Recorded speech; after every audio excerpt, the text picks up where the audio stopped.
చిన్నపిల్లలకి రికరెంట్‌గా urine tract infections వస్తున్నాయా?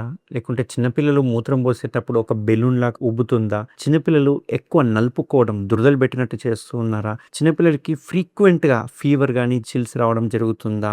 చిన్నపిల్లలకి మూత్రంలో రక్తం పడడం కానీ, లేకుంటే బోర్ల పడుకొని అటు ఇటు రుద్దడం అంటారు కదా! రబ్ చేయడం ఇట్లాంటివి ఏమైనా చేస్తున్నారా? ఇవన్నీ సింప్టమ్స్ ఉన్నాయంటే బాబుకి 100% ఫైమోసిస్ ఉన్నట్టే. ఎందుకంటే ఆ ఫైమోసిస్ ఉండడం వల్ల చర్మము కంప్లీట్‌గా మూసుకుపోతుంది. అట్లా క్లోజ్ అయిపోవడం వల్ల యూరిన్ అనేది పాస్ అయ్యేటప్పుడు బెలూన్‌లాగా ఉబ్బడము, యూరిన్ మిగిలిపోవడము, అక్కడ తేమ పర్సెంట్ పెరగడం వల్ల దురదలు అనిపియడము, ఒక రకమైన ఫౌల్ స్మెల్ రావడము, ఫ్రీక్వెంట్‌గా అక్కడ ఆ ఏరియాలో చేతులు పెట్టుకోవడం అనేది చేస్తూ ఉంటారన్నట్టు. ఇట్లా ఉండడం వల్ల ఏమవుతుందంటే రికరెంట్ యూరిన్ ట్రాక్ట్ ఇన్ఫెక్షన్ రావడం వల్ల వాళ్ళకు ఫీవర్ రావడము ఇట్లాంటివన్నీ చూస్తూ ఉంటాం. చాలామంది ఫీవర్ అనంగానే పారాసిటమాల్ వేయడము, యాంటీబయాటిక్స్ ఏయంగానే ఆ ఇన్ఫెక్షన్ అంతా తగ్గుతుంది. బట్ అక్కడ సోర్స్ ఆఫ్ ద ఇన్ఫెక్షన్ ఎందుకు ఆ సోర్స్ అంటే ఆ ఫైమోసిస్ వలన. ఆ ఫైమోసిస్ వలనే యూరిన్ ట్రాక్ట్ అనేది రికరెంట్‌గా ఇన్ఫెక్షన్ అవుతుందన్నట్టు.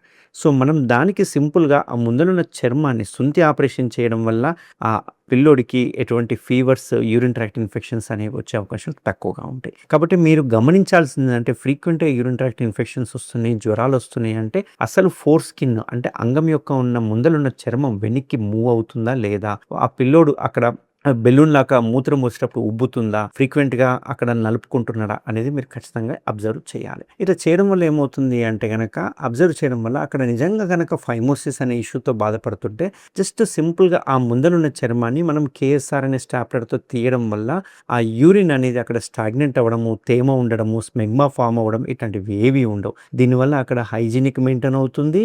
అండ్ ఎటువంటి యూరిన్ ట్రాక్ట్ ఇన్ఫెక్షన్స్ రావు. నలుపుకోవడం అనేది ఉండదు. సో, పిల్లలలో చాలామంది భయపడుతుంటారు. ఇంత చిన్న ఏజ్‌లోనా 1 ఇయర్‌లో చేయొచ్చా? 2 ఇయర్స్‌లో చేయొచ్చా? సో, ఈ సుంతి ఆపరేషన్ అనేది ఎనీ ఏజ్ గ్రూప్ వాళ్ళకు చేయొచ్చు. మనం రీసెంట్‌గా 1 మంత్ బేబీకి గూడా చేసాం. 1 మంత్ బాబుకి గూడా చేసాం. ఎందుకంటే వాడికి యూరిన్ అనేది పాస్ అవ్వట్లేదు. కంప్లీట్‌గా మూసుకుపోయిందన్నట్టు. సో, ఇక్కడ ఏజ్ అనేది క్రైటీరియా కాదు. ప్రాబ్లమ్ అనేది చూసుకోవాలి. ప్రాబ్లమ్ ఉందా? సర్జరీ కావాలి. సర్జరీ ఉందా? కేఎస్ఆర్ స్టాప్లర్ ఎంత చిన్న పిల్లోడికైనా మనం సర్జరీ చేయొచ్చు. ఎటువంటి కాంప్లికేషన్ లేకుండా జీరో కాంప్లికేషన్స్ తోటి. ఎటువంటి బ్లీడింగ్ ఉండదు. ఎటువంటి పెయిన్ ఉండదు. ఇమ్మీడియేట్‌గా 2 అవర్స్‌లో డిశ్చార్జ్ చేయడం జరుగుతుంది.